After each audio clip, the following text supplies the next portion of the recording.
Good afternoon. Nandito naman tayo ngayon sa Cebu na ito yung pangalawang pinuntahan natin na feeding program, walang gutom program. Pangalawa ito. At sa itong ganitong klaseng center ay nakakapagpakain tayo ng mga 200. At pwedeng balik-balikan hanggat maubos yung pagkain, pwede silang pabalik-balik dito dahil walang problema. Ang ginagawang sistema, pagpasok dito, i-register sila, nagkakaroon sila ng ID at para malaman din namin kung sino yung mga hindi talaga madalas kumain para mabigyan natin ng tulong. So patuloy lang ito, walang gutom program.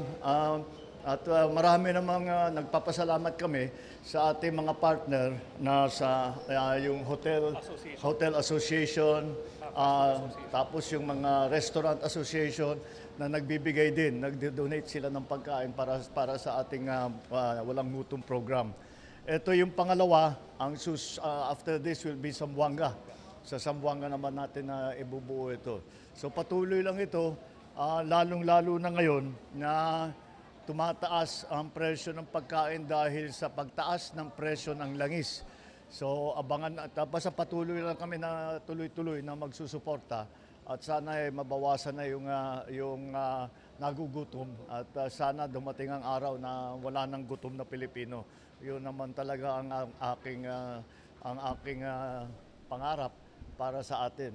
At least nasimulaan na natin at itong walang gutom program, lahat ng mga nakikita ninyo, pati pamilya nila, ay maaaring ang pumunta rito at kumain. At tuloy-tuloy namin paparamihin itong ganitong walang gutom center. Okay? Sige, salamat. Thank you.